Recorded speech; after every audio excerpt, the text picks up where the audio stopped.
হযরত নূহ আলাইহিস সালামের জামানায় 40 দিনের বন্যা। এই বন্যার পরে জাহাজ যখন নেমে গেল, তখন তিনি মনে মনে ভাবলেন, আমি তো জোড়ায় জোড়ায় করে সমস্ত প্রাণীগুলি আর মানুষগুলি, কিছু কিছু মানুষ যারা ঈমান এনেছিল তাদের জাহাজে উঠাইছে, কিন্তু একটি বুড়ি আমার উপর ঈমান এনেছিল আর আমি তার ওয়াদা করেছিলাম সাথে করে নিয়ে যাব, আমি তো তার কথা ভুলে গিয়েছি। জাহাজ থেকে নেমে চতুর্দিকে লক্ষ্য করলেন, মানুষ নাই, জনপদ নাই, সব শেষ হয়ে গেছে। কোন জনপদে কোনো প্রাণী নাই, প্রাণী বলতে কিছুই নাই। হঠাৎ দূরে দেখলেন একটা কুড়ে ঘরের মতো দেখা যায়। ভাবলেন, এত বড় বন্যার ভিতরে কুড়ে ঘর কেমনে থাকলো? আস্তে করে হেঁটে গেলেন কুড়ে ঘরের কাছে। ভেতরে মানুষ আছে বলে মনে হলো। বাইরের থেকে প্রশ্ন করলেন, ভিতরে কে? জবাব এলো, আমি এই ঘরের মালিক, আমি এক বুড়ি বিধবা এক মহিলা। আপনি কে? তিনি বললেন, আমি হচ্ছি এই জামানার পয়গম্বর হযরত নূহ আলাইহিস সালাম। বুড়ি বলছেন, আমারও ধারণা তাই।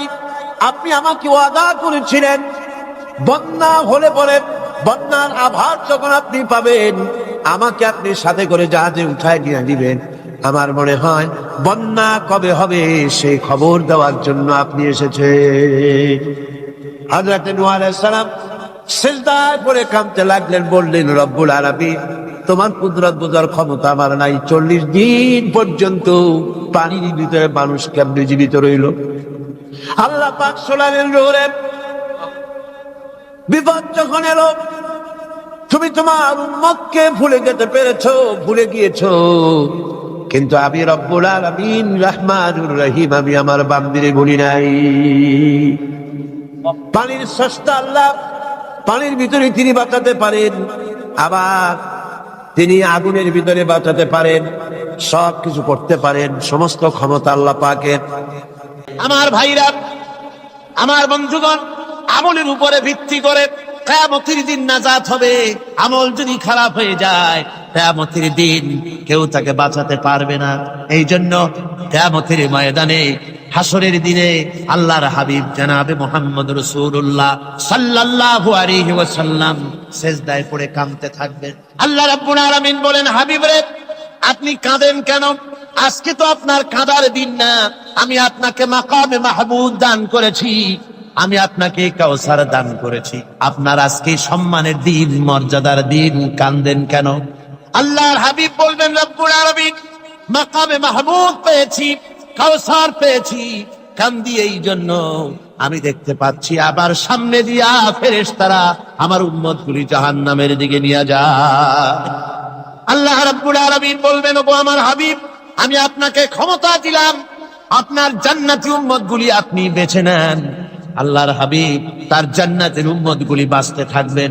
হযরত আয়েশা বলেন, ইয়া রাসূলুল্লাহ, কিয়ামতের ময়দানে লক্ষ কোটি কোটি মানুষের ভিতরে আপনার জান্নাতি উম্মত আপনি চিনবেন কি করে? হুজুর বলেন, আয়েশা, কোন একটি ঘোড়ার কপাল যদি থাকে সাদা, এই সাদা কপালওয়ালা ঘোড়াটা যদি অসংখ্য ঘোড়ার ভিতরে যদি হারিয়ে যায়, তাহলে সাদা কপালওয়ালা ঘোড়ার মালিক তার ঘোড়াকে পাবে কিনা বলো? হযরত আয়েশা বলেন, হুজুর, অনায়াসে পাবে। আল্লাহ রাব্বুল আলামিনের হাবিব বলেন, আয়েশা রে, কিয়ামতের ময়দানে আমার যেই উম্মতেরা নামাজি ছিল, দিনদার ছিল, পরেজগার ছিল, দুনিয়ার বুকে ঈমান নিয়ে যারা চলাফেরা করেছে, আমার দিন কায়েমের, আল্লাহর দ্বীনের জন্য যারা কাজ করেছে, ওদের চেহারা নূর চমকাতে থাকবে, ঈমানের নূর কিয়ামতের দিন চমকাতে থাকবে। সেই ঈমানের নূর দেখে দেখে আমি আমার জান্নাতি উম্মতগুলি আমি বেছে নেব। নবীজি বলেছেন, কন্যার পিতাদেরকে গালি দিও না। অনেকে টিটকারি করে, বারবার মেয়ে হয় ছেলে একটাও হয় না, সেই জন্য টিটকারি বটকারি করে। আল্লাহর নবী বলেছেন, মেয়ের পিতাকে গালি দিও না, ঠাট্টা করো না, যেহেতু আমি মুহাম্মদ রাসূলুল্লাহ সাল্লাল্লাহু আলাইহি ওয়াসাল্লাম, আমি মেয়েদের পিতা, আমি নিজে মেয়েদের পিতা। খাও না, মেয়েদের পিতাকে গালি দিও না।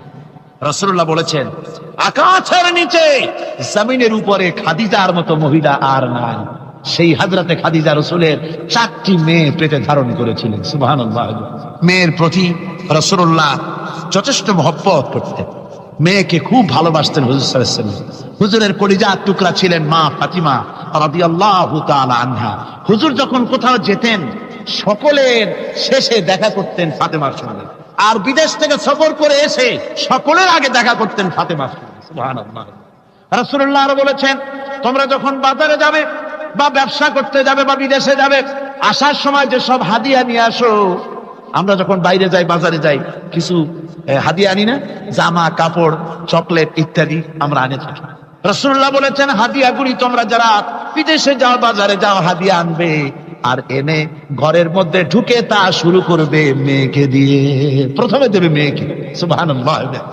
মেয়ের মর্যাদা ইসলামে সব চাইতে বেশি। কোন যুগে? যে যুগে মেয়ে হলে পরেই মাটির ফেলে দিত।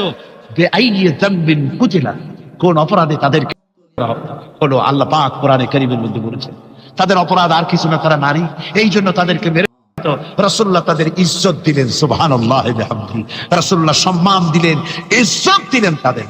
কন্যা হিসাবে নারীর এই মর্যাদা। ফাতেমাকে রাসূল এত ভালোবাসতেন, ইন্তেকালের সময় হযরত ফাতেমা কাঁদতে কাঁদতে বেহুশ হয়ে যাওয়ার উপক্রম হয়ে রাসূলুল্লাহ হযরত ফাতেমাকে ইশারা দিলেন। হযরত ফাতেমা তার কান নিয়ে রাসূলুল্লাহর মুখের কাছে লাগাই দিলেন।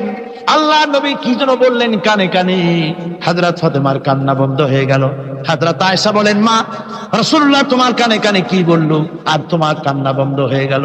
হযরত ফাতেমা বলেন, ইয়া আম্মা জান, আমার আব্বা আমার কানে কানে বললো, মা ফাতেমা তুই কাঁদিস না, তোর কান্না আমার বরদাস্ত হয় না, তোমাকে কাঁদতে হবে না। আমি তোমাকে সুসংবাদ দিয়ে যেতেছি, আমি মরে যাওয়ার পর সর্বপ্রথম তোমার সাথে আমার দেখা হবে।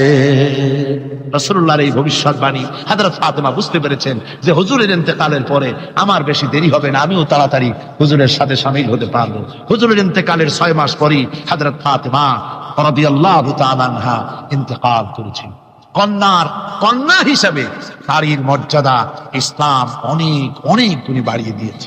এই কন্যা শিশু, কৈশোর, যৌবন পেরিয়ে যখন যৌবনে তার বিয়ে হয়ে যায়, আল্লাহ রাব্বুল আলামিন তখন বলেন, ওয়া মিন আয়াতিহি আন খালাকা লাকুম মিন আনফুসিকুম আজওয়াজান লিতাসকুনু ইলাইহা ওয়া জাআলা বাইনাকুম মাওয়াদ্দাতান ওয়া রাহমা। আল্লাহ পাক বলেন, আমার নিদর্শনের ভিতরে এটাও একটি নিদর্শন, আমি তোমাদের থেকে তোমাদের জোড়া তৈরি করেছি, তোমাদের স্ত্রীদেরকে তৈরি করেছি, তোমাদের সাথে তোমাদের স্ত্রীর ভালোবাসা সৃষ্টি করেছি, মহব্বত সৃষ্টি করেছি। এই মহব্বত আমি আল্লাহ তৈরি করেছি। আর যখন বুড়ো হয়ে যায় মানুষ, স্বামী স্ত্রী যখন বুড়ার বুড়ি হয়, তখন আর ভালোবাসা থাকে না, তখন ওই ভালোবাসা সহৃদয়তার করুণায় আমি আল্লাহ পরিণত করে দেই। বুড়ার জন্য তখন বুড়ি ছাড়া আর উপায় নাই, বুড়িরও আর বুড়া ছাড়া উপায় নাই। তখন ভালোবাসা কোনো বিশেষ কোনো অক্ষণীয় ভালোবাসা নয়, তখন একের উপরে অন্য একদম নির্ভরশীল হয়ে পড়ে। আল্লাহ পাক বলেন, এই অবস্থা আমি আল্লাহ সৃষ্টি করে দেই। সুবহানাল্লাহ। স্ত্রীকে রাসূলুল্লাহ কত ভালোবাসতেন। আল্লাহ নবী বলেছেন, আমার কাছে 3টা জিনিস প্রিয়, একটা হচ্ছে সুগন্ধি, একটা হচ্ছে নামাজ, আরেকটা হচ্ছে স্ত্রী। সুবহানাল্লাহ। স্ত্রী আমার কাছে প্রিয়। হুজুর বলেছেন, তোমাদের মধ্যে সেই ব্যক্তি উত্তম যে ব্যক্তি তার স্ত্রীর কাছে উত্তম। আমি আমার স্ত্রীদের কাছে উত্তম ব্যক্তি। সুবহানাল্লাহ। রাসূলুল্লাহ স্ত্রীকে কত ভালোবাসতেন। বিশ্বনবী রাজনৈতিক কর্মকাণ্ড চালাচ্ছেন, যুদ্ধের দামামা বাজতেছে, চতুর্দিকে কত অশান্তি, সবকিছু চলছে, স্ত্রীর হক আদায় করতে ভুলে যাননি। রাতের বেলায় হযরত আয়েশার বয়স কম, তাকে নিয়ে রাসূলুল্লাহ একটু সুযোগ পেয়েছেন, বলছেন, আয়েশা সব তো ঘুমিয়ে, চলো আমরা একটু দৌড়াই। ওই যে দূরে একটা জিনিস দেখা যায়, দৌড় দাও, দেখি কি আগে যায়। দুজনে দৌড় প্রতিযোগিতা করলেন। দৌড় প্রতিযোগিতায় হযরত আয়েশা ফার্স্ট হলেন, হুজুর পিছনে পড়ে গেলেন। হযরত আয়েশা খুব আনন্দ করলেন যে আপনি কিন্তু আমার সাথে দৌড়ে পারলেন। পরবর্তী কিছু কাল যাওয়ার পর হযরত আয়েশা বলেন, হুজুর আজকে আবার বললেন যে চলো আয়েশা একটু দৌড়াই। হযরত আয়েশা বলছেন যে সেদিনের তুলনায় আমার শরীর একটু, আমি মুটিয়ে গেছি, শরীরটি স্থূল হয়েছে, আমি আজকে দৌড়ালাম কিন্তু পারলাম না। রাসূল আগে চলে গেলেন, আমি হাঁপাতে হাঁপাতে যখন হুজুরের কাছে চলে গেছি, হুজুর তখন মুস্কি হেসে আমাকে বললেন, আয়েশা ওই সেই দিনের জবাব আজকে দিয়া দিলাম। সুবহানাল্লাহ বিহামদিহি, সুবহানাল্লাহ বিহামদিহি। বিশ্ব নবী কত বড় আদর্শ বিশ্ব মানবতার জন্য। তিনি বলেছেন, কিয়ামতের ময়দানে রাসূলুল্লাহ বলেছেন, তোমরা যেমন পড়বে তোমার স্ত্রীদেরকে তেমন পড়াবে, তোমরা যেমন খাবে তোমার স্ত্রীদেরকে তেমন খাওয়াবে, স্ট্যান্ডার্ড মেনটেন করবে। তুমি ভালো দামের কাপড় পরবে, স্ত্রীকে খারাপ দিবে তা নয়, অধিকার দুজনেরই সমান, স্বামী এবং স্ত্রী সমান অধিকার। কিন্তু আমরা তা বুঝতে পারি না, বুঝতে চাই না। আমরা অনেকে মনে করেছি বিয়ে যখন করছি তখন আমি তো নওয়াবজাদা নসরুল্লাহ খান, আর বউ তো কেনা দাসী না, সে কিন্তু দাসী না, তার মর্যাদা আছে, তার সম্মান আছে, তার সম্মান আপনাকে দিতে হবে। রাসূলুল্লাহ দিয়েছে, আপনাকেও দিতে হবে। রান্না বান্না হতে দেরি হয়, কত গালাগালি শুনতে হয় নারীকে।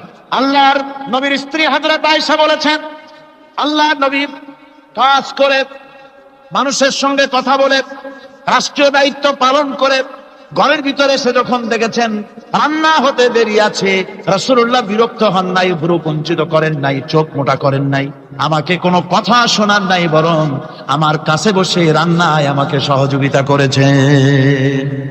সুবহানাল্লাহ বিহামদি। এই হলো আল্লাহর রাসূল, এই হলো বিশ্ব নবী। স্ত্রীর সঙ্গে কি মহব্বত! সুবহানাল্লাহ। হুজুর মহব্বত করতেন স্ত্রীদেরকে। রাসূলুল্লাহর ঘরে দৌলত ছিল না, কিন্তু মহব্বত দিয়ে ভরা ছিল ঘরটা। হুজুরের ঘরে ফ্রিজ নাই, এসি নাই, হুজুরের ঘরে কার্পেট নাই, হুজুরের ঘরের মধ্যে জাজিম নাই, তোশক নাই, বড় বড় কম্বল নাই, আরামের কোনো জিনিস নাই, মডার্ন ইকুইপমেন্টস কিচ্ছু নাই, দৌলত নাই, কিন্তু মহব্বত দিয়ে ঘরটা ভরা।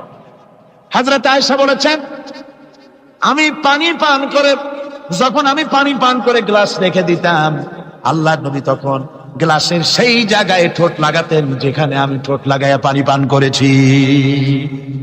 আমি গোশত চিবোতাম, রাসূলুল্লাহ আমার হাত থেকে গোশত টুকরা নিয়া সেই জায়গায় চিবোতেন যেখানে আমি চিবুয়েছি। সুবহানাল্লাহ। আমার ভাইরা, রাসূল তার স্ত্রীদেরকে মহব্বত করতেন, স্ত্রীরাও রাসূলকে মহব্বত করতেন দারুণ ভাবে। একবার হযরত আয়েশা সিদ্দিকা রাদিয়াল্লাহু তাআলা আনহা হুজুরকে গোসল করাতে ছিলেন, মাথার উপরে পানি ঢালতেছেন, হুজুর একটা চকির উপরে বা একটা তক্তার উপরে বসা আছে। গোসলের পানির ভিতরে রাসূলুল্লাহ দেখতে পেলেন রক্তের মতো কি যেন প্রবাহিত হয়ে যাচ্ছে। হুজুর জিজ্ঞেস করেন, আয়েশা রে, পানির ভিতরে রক্তের মতো কি দেখা যায়? হযরত আয়েশা বলেন, হুজুর আপনি যখন বসেছিলেন অসতর্ক মুহূর্তে তক্তার নিচে আমার একটা আঙ্গুল পড়েছিল পায়ে, আঙ্গুলটা ফেটে বোধহয় রক্ত বেরোতেছে। রাসূলুল্লাহ তাড়াতাড়ি করে উঠলেন আর ওই আঙ্গুলকে ব্যান্ডেজ করে দিলেন। রাসূলুল্লাহ বললেন, আয়েশা রে, আঙ্গুল ফেটে গেছে, একটু আহাহু পর্যন্ত করলে না, এতক্ষণ তুমি কষ্ট করলে কেন? হযরত আয়েশা বলেন, ইয়া রাসূলুল্লাহ, ওটা তো একটা পায়ের আঙ্গুল। আয়েশার কলিজাটা ফেটে যদি রক্ত বেরোতো, রাসূলুল্লাহকে উঠতে বলতে আমি পারতাম না। কি মহব্বত রাসূলের সাথে! হযরত আয়েশা বলেন, হুজুর সাল্লাল্লাহু আলাইহি ওয়াসাল্লাম স্ত্রীদেরকে এত ভালোবাসতেন, আমাদের ঘরে গোশত টোস্ত তেমন রান্না বান্না খুব কম হতো। গোশত রান্না হবে কি, মাসের পর মাস চলে গেছে রাসূলের বাড়িতে, হুজুর স্ত্রীরা বলেছেন আমাদের ঘরে চুলে আগুন জ্বলে নাই, একটু শুকনা রুটি, একটু শুকনা খেজুর আর একটু পানি খেয়ে আমাদের জীবন চলেছে। এরকমের অবস্থা হয়েছে। তারপরে এই অবস্থা চলেছে, এর মধ্যে যদি কখনো একটু গোশত আসছে, হুজুর যখন ছাগল ইত্যাদি ছাগল দুম্বা জবাও করেছে, এই দুম্বার গোশত নিয়ে, ছাগলের গোশত নিয়ে রাসূলুল্লাহ নিজে বেরোতেন। হযরত খাদিজার বান্ধবী কোথায় আছে খুঁজে ওই বান্ধবীর কাছে গোশত পৌঁছে দিয়ে আসতে। হযরত আয়েশা বলেন, একদিন আমার ঘুম ভেঙে গেল, দেখি হুজুর আমার কাছে নাই, গেলেন কোথায়? খুঁজতে খুঁজতে যায় দেখি মসজিদে নববীর ভিতরে হুজুর হাত তুলে বসে আছেন, মোনাজাত করতেছেন। আমি পেছনে কি হাত তুলি, আমি শুনতে পাচ্ছি নবীজি দোয়া করছেন, রব্বুল আলামিন কিয়ামতের ময়দানে যেদিন সন্তান তার পিতাকে ভুলে যাবে, মা তার সন্তানকে হারায় ফেলবে, ওই কঠিন হাসরের ময়দানে আমি যেন আমার খাদিজাকে হারাইয়া না যাই। মুনাজাতের শেষে হযরত আয়েশা বলেন, ইয়া রাসূলুল্লাহ, খাদিজার কথা আপনার এত কেন বারবার মনে পড়ে? একটা বুড়িরে বিয়ে করেছিলেন 25 বছর বয়সের সময়, 40 বছর বুড়ি, তার কথা কেন এত মহব্বত আপনার মনে পড়ে? তার থেকে যুবতী মেয়ে, সুন্দরী মেয়েকে আপনার স্ত্রী হিসেবে আপনি পান নাই। হুজুর বলেন, আয়েশা রে, খাদিজা সম্পর্কে এমন কথা তুমি আর বলো না, তোমরা সবাই আমার সুখের দিনের স্ত্রী, আর খাদিজা আমার এমন সময় স্ত্রী ছিল যখন মক্কায় আমার আশ্রয় ছিল না, তামাম মক্কা নগরীতে আমার আশ্রয় ছিল না। খাদিজার সঞ্চিত সমস্ত ধনরাশি ইসলাম কবুল করার পর দুহাতে খাদিজা বিতরণ করে দিয়েছে। হযরত আয়েশা বলেন, হুজুর আমার গোস্তাকি মাফ করে দেন, আমি আর এরকম বলবো না, তবে খাদিজা সম্পর্কে আমার কিছু একটু শুনান। হুজুর বলেন, আয়েশা রে শোনো, গভীর রাত, যত রাত হোক না কেন ইসলামের দাওয়াত দিয়ে দিয়ে গভীর রাত্রে আমি যখন বাসায় ফিরেছি, ঘরে এসেছি, দরজায় একটা মাত্র ডাক দিয়েছি, খাদিজা। অমনি দরজা খুলে গেছে। আমি জিজ্ঞেস করেছি, খাদিজা রে, যত রাত্রে আসলাম, যতবার আসলাম, একটা ডাকের বেশি লাগলো না, তুমি কি ঘুমাও না? হযরতে খাদিজা বলেছেন, ইয়া রাসূলুল্লাহ, আমার মনের ভিতরে ভয় থাকে, আল্লাহর রাসূল দ্বীনের খেদমতে বাইরে আছেন, আমি যদি আরামে বিছানায় ঘুমায় থাকি আর নবীজি দরজার কাছে দাঁড়ায় আমারে ডাকাডাকি করবে, উঠতে যদি দেরি হয়ে যায় নবীজির সঙ্গে বেয়াদবি হয়ে যাবে, এই মনে করে আপনি না আসা পর্যন্ত দরজার সাথে পিঠ লাগাই আমি দাঁড়াইয়া দাঁড়াইয়া ঘুমাই। আমার ভাইরা, হযরতে খাদিজার ইজ্জত স্বয়ং আল্লাহ দিয়েছেন। কে দিয়েছে? হাদিস শরীফে এসেছে, রাসূলুল্লাহ জাবালে নূরে বসা, গারে হেরার ভিতরে বসা, হযরতে জিবরাইল রাসূলুল্লাহর সঙ্গে কথা বলতেছেন। একটু পরে হযরতে জিবরাইল বলেন, ইয়া রাসূলুল্লাহ, আমি আর এখানে বসবো না, আমি এখন চলছি। আমি দেখতে পাচ্ছি খাদিজা আসতেছে আপনার জন্য খাবার নিয়ে। খাদিজা যখন আপনার কাছে পৌঁছে যাবে, আপনি খাদিজাকে শোনায় দিবেন আল্লাহ রাব্বুল আলামিন খাদিজাকে সালাম জানাইছে। সুবহানাল্লাহ, সুবহানাল্লাহ। রাসূলুল্লাহর কাছে হযরতে খাদিজা যখন আসলেন, হুজুর বললেন, খাদিজা, আজকে তোমার জন্য দারুণ সুখবর। বলে কি? বলে আল্লাহ পাক, জিবরাইল কেমন উঠে গেল আমার কাছ থেকে, জিবরাইল বলে গেল আল্লাহ তোমাকে সালাম বলেছে। হযরত খাদিজা কেঁদে ফেললেন, বললেন, ইয়া রাসূলুল্লাহ, আমার নারী জন্ম সার্থক, আল্লাহ আমাকে সালাম বলেছে, এর জবাব কেমনে দিতে হয় হুজুর আমি তো জানি না, আপনি আমার পক্ষ থেকে আল্লাহর সালাম কিভাবে দেওয়া লাগে আপনি দিয়ে দিন, আমি তো বুঝি না কেমনে আল্লাহর সালামের জবাব দেব। হুজুর বললেন, খাদিজা, শুধু আল্লাহ নয়, জিবরাইলও তোমাকে সালাম বলে গেছেন। হযরতে খাদিজা বললেন, হযরত জিবরাইলকে আমার সালামের জবাবটা ওয়ালাইকুম আসসালাম বলে দিন। হযরত খাদিজার এই মর্যাদা ছিল। আমার ভাইরা, রাসূল পাক সাল্লাল্লাহু আলাইহি ওয়াসাল্লাম এভাবে মহব্বত করেছেন স্ত্রীদেরকে। সুতরাং স্বামী স্ত্রীর মহব্বত আল্লাহ জান্নাতি নিয়ামত। কি নিয়ামত? যে ঘরের মধ্যে স্বামী স্ত্রীর মধ্যে মিল মহব্বত আছে, এটা বেহেশতের মতো, আর যেখানে মিল মহব্বত নাই, এটা জাহান্নামের মতো। ঠিক কি? সুতরাং মহব্বত করুন, বেশি বেশি স্যাক্রিফাইস করুন, বেশি বেশি স্যাক্রিফাইস। নারীদের ব্যাপারে বলা হয়েছে, পুরুষকে বলা হয়েছে অধিকার আদায় করো, সব ব্যাপারে সমান অধিকার, কিন্তু নারীকে একটা ব্যাপারে বলা হয়েছে, নারী শোনো, পুরুষের মর্যাদা তোমার চাইতে আল্লাহ রাব্বুল আলামিন বেশি দিয়েছেন। আর রিজালু কাওয়ামুনা আলান নিসা, নারীদের উপরে পুরুষের প্রাধান্য আল্লাহ পাক দান করেছেন। একজন সাহাবী বলেছিলেন, ইয়া রাসূলুল্লাহ, জংলি উট দেখলাম আপনার পায়ের উপরে সেজদায় পড়ে গেল, আপনি যদি আমাদেরকে অনুমতি দিতেন না, আপনাকে আমরা সেজদা করতাম। আল্লাহ নবী বললেন, মানুষ মানুষকে সেজদা করা, এ পারমিশন যদি আমি দিতাম, তাহলে দুনিয়ার সমস্ত স্ত্রীদেরকে বলতাম তারা যেন তাদের স্বামীকে সেজদা দেয়। স্বামীর মর্যাদা এখানে বেশি। সুতরাং অধিকার সমান, কোনো সন্দেহ নাই, কিন্তু স্বামীর একটা আলাদা মর্যাদা আছে, সেই সম্মানও তাকে দিতে হবে। এরপরে এই সমান অধিকারের ভিত্তিতে স্বামী স্ত্রী চলতে থাকে, মাঝখানে আল্লাহ পাক তাদেরকে সন্তান দান করেন। আল্লাহ তাদেরকে, নারীকে লেখাপড়ার অধিকার দিয়েছেন, ইসলাম তাকে লেখাপড়ার অধিকার দিয়েছে, শিক্ষার অধিকার দিয়েছে। হযরত আয়েশা সিদ্দিকা রাদিয়াল্লাহু তাআলা আনহা শিক্ষয়িত্রী ছিলেন, হাফেজা ছিলেন, হাদিসের হাফেজা ছিলেন, কোরআনের হাফেজা ছিলেন, হাজার হাজার সাহাবায়ে কেরামদের তিনি ওস্তাদ ছিলেন। সুবহানাল্লাহ। নারীদের ব্যাপারে অধিকাংশ মাসালা হযরত আয়েশা সিদ্দিকা রাদিয়াল্লাহু তাআলা আনহার অবদান। সুবহানাল্লাহ। নারী যুদ্ধ করেছে, যুদ্ধের ময়দানে নারীর অধিকার আছে। নারী চাকরি করতে পারবে, নারী ব্যবসা করতে পারবে, নারী লেখাপড়া করতে পারবে, নারী সেনাবাহিনীতে যেতে পারবে, নারী সব করতে পারবে, কিন্তু পর্দার মধ্যে। জনৈক সাহাবী ইসলাম গ্রহণ করার পরও রাসূলুল্লাহ সাল্লাল্লাহু আলাইহি ওয়াসাল্লামের কাছে অনুশোচনা করছিলেন তার কন্যা সন্তান নিজ হাতে হত্যা করার জন্য। আমাদের প্রিয় নবী এ কথা শুনে কেঁদে ফেললেন। একটা লোক গিয়ে কাঁদতেছিল মুসলমান হওয়ার পরও। হুজুর কয়, কান্দো কেন? ওই যে আমার গুনাহ কি মাফ হয়েছে? হুজুর বলেন, হ্যাঁ মাফ হয়ে গেছে। কলেমা পড়ছো, মাফ হয়ে গেছে। কয়, হুজুর আমি তো মারাত্মক গুনাহ করছি। বলে কি? বলে আমার একটা মেয়ে, সেই মেয়েটাকে নিয়ে আমি ঘটনা লম্বা, আমি সংক্ষেপে বলতেছি। মেয়েটাকে ফাঁকি দিয়া তারা বুঝতে দেই নাই আমার বউরে। বললাম চলো বেড়াইতে যাই, মেয়েটা আমার সাথে সাজাই দিয়েছে, তার মা বেড়াতে নিয়ে যাবো এই কথা মনে করে। মেয়েটা কদ্দূর যায়, আবার আব্বা আব্বা বলে আমার দিকে ফিরে আসে, আবার পিছনে থাকে, আবার আব্বা আব্বা বলে জড়ায় ধরে। এইভাবে করতে করতে যখন নির্জন এলাকায় গেলাম, আমি পাহাড়ের পাশে গর্ত খোঁড়া আরম্ভ করলাম, গর্ত কুচি আর মাটি ছিটে এসে আমার দাড়িতে লাগে। বাচ্চা মেয়েটা আমার কাছে এসে দাড়ি দিয়ে ধুল ছাড়ায় দেয়, কয়, আব্বা তোমার দাড়িতে ধুল লাগতেছে, তুমি এই কষ্ট করতেছো কেন? মেয়ে তো বোঝে না যে আমি তার জন্য কবর খুঁজতেছি। কবরটা খোঁড়া হয়ে যাওয়ার পর মেয়েটারে বান্দা শুরু করলাম। মেয়ে এখন কাঁদতেছে, বাবা আমার বান্ধব কেন? আমি নিক্ষেপ করে দিলাম।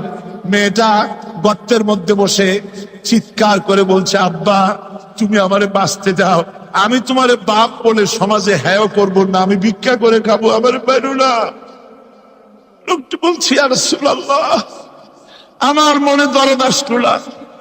আমি একটা পাথর উঁচু করে আমার মেয়ের বুকটা থেকে দিয়ে উঠলো, আমার মেয়ের বুক থেকে আওয়াজ বেরোলাম, আমার কালে যেন এখনো সেই আওয়াজ বাজে। হাদিস শরীফে এসেছে, হুজুরের চোখের পানি দাড়ি ভিজে ভিজে জামার উপরে পড়তেছিল। হুজুর বললেন, আহারে, মানুষেও পারে এরকম কাম করতে। পৃথিবীতে নারীর যখন কোনো সম্মান ছিল না, মর্যাদা ছিল না, সেই সময় আমার রাসূল, আমার বিশ্বনবী নারীদেরকে সম্মানের হাত ধরে গর্তের ভিতর থেকে উঠাইয়া রানীর সিংহাসনে বসায় দিলেন। সুবহানাল্লাহ, মায়ের মর্যাদা দিয়ে দিলেন। সুবহানাল্লাহ, নারীরা আমাদের মায়ের জাত, নারীরা আমার কি এর জাত? মায়ের জাত। আমার মা বোনেরা, তোমাদের সম্মান কত তোমরা জানো না। আমরা পুরুষ, আমাদের পায়ের তলে জুতা, আর তোমরা আমাদের মায়ের জাত। তোমরা নারী, তোমাদের পায়ের তলে আল্লাহর জান্নাত, আল্লাহর বেহেশতটা তোমাদের পায়ের তলে। এই সম্মান আল্লাহ তোমাদের দিয়েছে, নবী দিয়েছে। সুবহানাল্লাহ কর।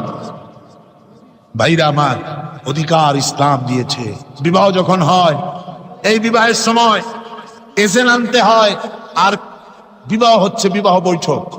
এজেন্ট আনার জন্য ওই যে কি জানি কয়, ম্যারেজ রেজিস্ট্রার বা মৌলবি সাহেব, কার অনুমতি আগে না? বলেন কার অনুমতি? তাহলে অধিকার ইসলাম পুরুষে দিল না মেয়ে লোকের দিল? আগে মেয়ে লোকের কাছে যাও, মেয়েটাকে জিজ্ঞেস করো সেই বিবাহে রাজি আছে কিনা। সুবহানাল্লাহ পড়ে, এই বিবাহে রাজি আছে কিনা জিজ্ঞেস করো, তার অধিকারই বেশি। এরপরে এই বিবাহে করার ব্যাপারে কত বৈষম্য। আজ বিবাহ করতে গেলে যৌতুকের প্রথা এসেছে। রাসূলুল্লাহ যৌতুক দিয়েছিলেন, ওটা যৌতুক না, ওটা উপহার, ওটা হাদিয়া। রাসূলুল্লাহ তোহফা দিয়েছিলেন হুজুরের জামাই। সুবহানাল্লাহ, কি জামাই! এক জামাই তো জিন্নুর আইন, যাকে ফেরেশতারা পর্যন্ত লজ্জা করতো যারে দেখে, হযরত উসমান রাদিয়াল্লাহু তাআলা আনহু। আর একজন হযরত আলী কাররামাল্লাহু ওয়াজহাহু। হযরত আলী, যার সম্পর্কে রাসূল পাক সাল্লাল্লাহু আলাইহি ওয়াসাল্লাম যাকে কত সম্মান দিয়েছেন, কত মর্যাদা দিয়েছেন, এই হলো হযরত আলী হুজুরের জামাই। আনা মদিনাতুল ইলম ওয়া আলিয়ুম বাবুহা, আমি হলাম জ্ঞানের রাজ্য, আর আলী হলো সেই রাজ্যে প্রবেশের দরজা। সুবহানাল্লাহ। ভাইরা, এই হলো জামাই। আর মেয়ে খাতুনে জান্নাত, বিনতে রাসূল, বেহেশতের সমস্ত রমণীদের সরদারিনী মা ফাতিমাতুজ জাহরা রাদিয়াল্লাহু তাআলা আনহা। কি উপহার দিলেন বিয়েতে রাসূল! এই মেয়ে আর এই জামাই। উপহার হলো খেজুরের ছোবড়ার একটা তোষক, পানি উঠাবার জন্য একটা মশক, আর আটা পেশা একটা জাত। এই হলো নবীর মেয়ে আর জামাইয়ের জন্য। আবার স্ত্রীরা রাসূলের প্রতি কি ভালোবাসা দেখেছেন। হযরত উম্মে হাবিবা রাদিয়াল্লাহু তাআলা আনহা, আমাদের মা আবু সুফিয়ান রাদিয়াল্লাহু তাআলা আনহু, তার মেয়ে। তার কাছে আবু সুফিয়ান তখনও কাফের। সেই কুফরি হালতে মেয়ের ঘরে গিয়েছেন। যাওয়ার পরে হযরত উম্মে হাবিবা বাপ যখন বসতে গিয়েছেন, তখন উম্মে হাবিবা বলছেন যে, আব্বা একটু দাঁড়ান। এই অবস্থায় দাঁড়াতে বলে বিছানাটা উল্টায়া দিয়া তারপরে বললেন যে বসেন। বাপ মনে খুব দুঃখ পেলেন। আবু সুফিয়ান বললেন, মা উম্মে হাবিবা, আমি তোমার পিতা, ভালো একটা বিছানা থাকলে তাই বিছায় দেওয়া উচিত ছিল। আর তুমি বিছানাটা উঠাইয়া তারপরে আমার খালি জায়গায় বসতে বললা, আমি তোমার ব্যবহারে আহত হলাম। হযরত উম্মে হাবিবা বলেন, আব্বা জান, নিশ্চয়ই আপনি আমার আব্বা, শ্রদ্ধেয় পিতা, কোনো সন্দেহ এতে নাই, কিন্তু আপনি একজন কাফের। আল্লাহর রাসূল যে বিছানায় বসে, সেই বিছানা আমি একটা কাফেরকে বসতে দিতে পারি না। কোরআনের আইন যদি চালু হয়, নাগরিকদের জীবনের নিরাপত্তা লাভ হবে। জোরে কোন সুবহানাল্লাহ। কিভাবে হবে? আল্লাহ রাব্বুল আলামিন বলেন, ওয়ালা তাকতুলুন নাফসাল্লাতী হারামাল্লাহু ইল্লা বিল হক। আল্লাহ পাক বলছেন, যে জীবনকে আল্লাহ হারাম সম্মানী করেছেন, ন্যায় ব্যতীত তাকে খবরদার হত্যা করো না। মানুষকে হত্যা করো না, খবরদার হত্যা করো না।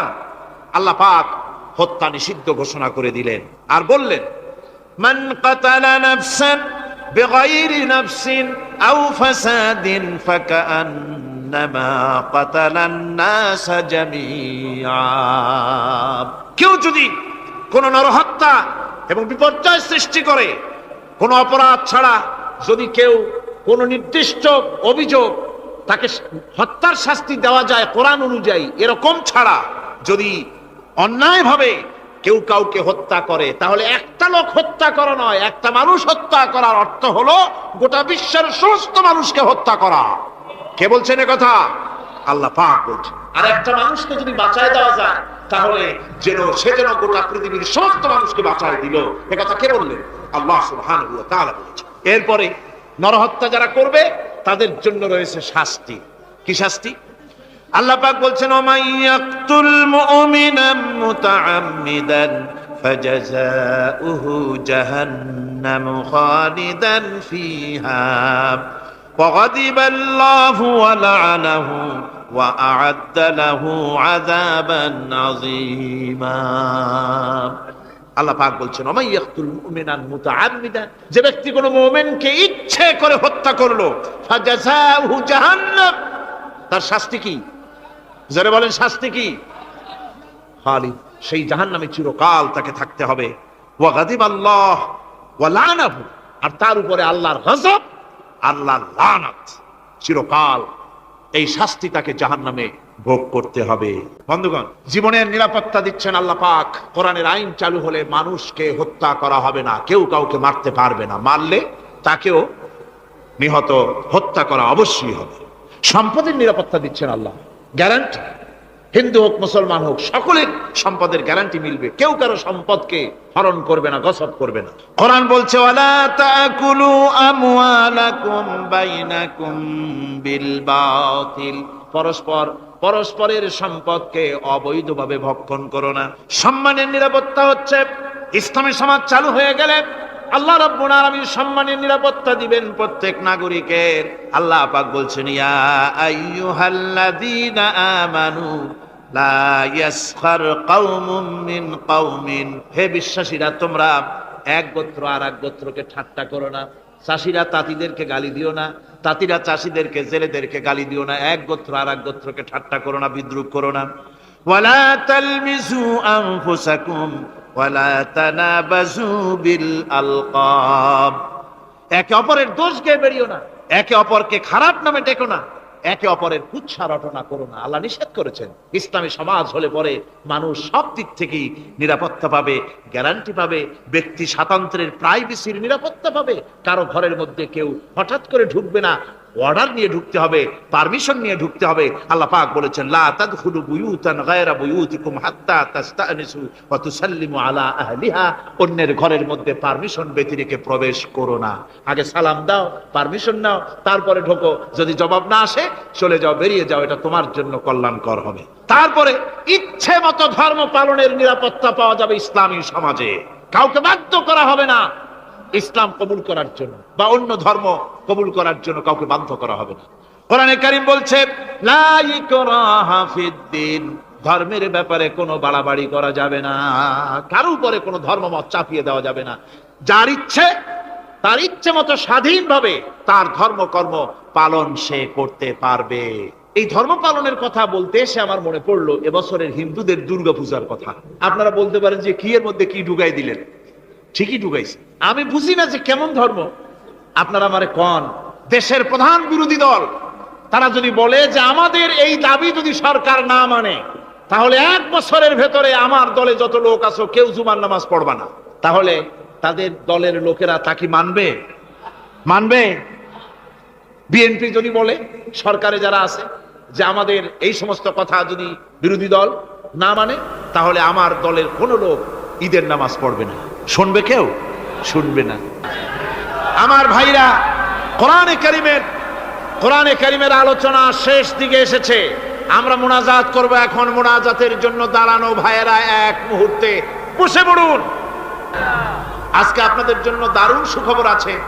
আজ কোরআনে কারিমের আলোচনা শুনে, কোরআনে কারিমের প্রতি মুগ্ধ হয়ে, ইসলামের আদর্শে উদ্বুদ্ধ হয়ে 5 জন অমুসলিম ভাই ইসলাম কবুল করতে এসেছে।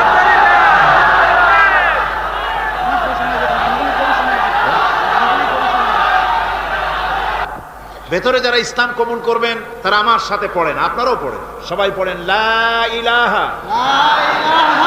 ইল্লাল্লাহু মুহাম্মাদুর রাসূলুল্লাহ। আল্লাহ ছাড়া কোনো ইলাহ নাই, মাবুদ নাই, উপাস্য নাই। মুহাম্মদ সাল্লাল্লাহু আলাইহি ওয়াসাল্লাম আল্লাহর প্রেরিত রাসূল। আশহাদু আন লা ইলাহা ইল্লাল্লাহু ওয়াহদাহু লা শারীকা লাহু ওয়া আশহাদু আন্না মুহাম্মাদান আবদুহু ওয়া রাসূলুহু। আমি সাক্ষ্য দিচ্ছি আল্লাহ ছাড়া কোনো ইলাহ নাই, মাবুদ নাই, উপাস্য নাই। তিনি একক, নিরঙ্কুশ, তার কোনো অংশীদার নাই।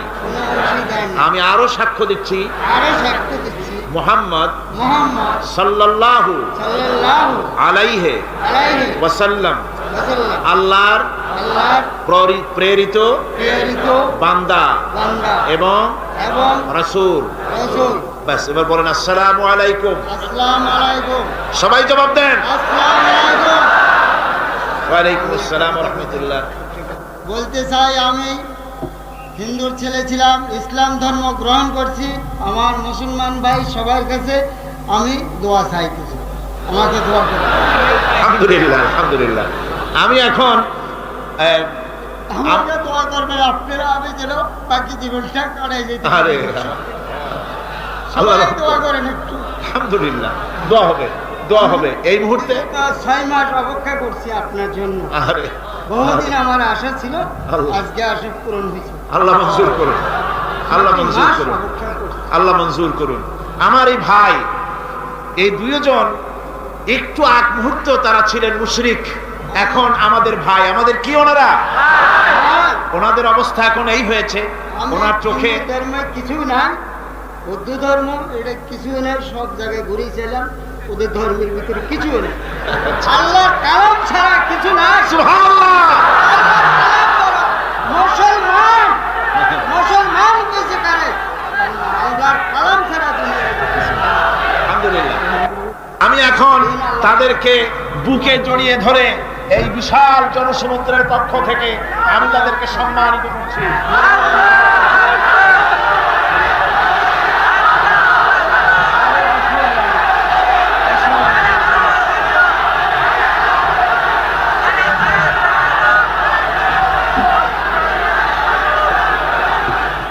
আমরা মুনাজাত করব, আল্লাহর কাছে দোয়া করব। আল্লাহুম্মা আমিন।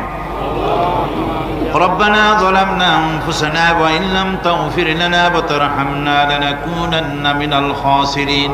آمين. ربنا لا تزغ قلوبنا بعد إذ هديتنا وهب لنا من لدنك رحمة إنك أنت الوهاب. রব্বুল আলামিন, দীর্ঘ রজনী পর্যন্ত তোমার বান্দারা লক্ষ লক্ষ মানুষ কোরআনে কারিমের কথা শুনেছে, তোমার হাবিবের কথা শুনেছে। আয় আল্লাহ তাআলা, তুমি দয়া করে মেহেরবানি করে তেলাওয়াত এবং দরুদ ও সালামের সওয়াব রাসূল করিম সাল্লাল্লাহু আলাইহি ওয়াসাল্লামের রূহ মুবারকে পৌঁছিয়ে দাও। ربنا تقبل منا إنك أنت السميع العليم وتب علينا إنك أنت التواب الرحيم سبحان ربك رب العزة عما يصفون وسلام على المرسلين الحمد لله رب العالمين واجعل آخر كلمة عند الموت لا إله إلا الله محمد رسول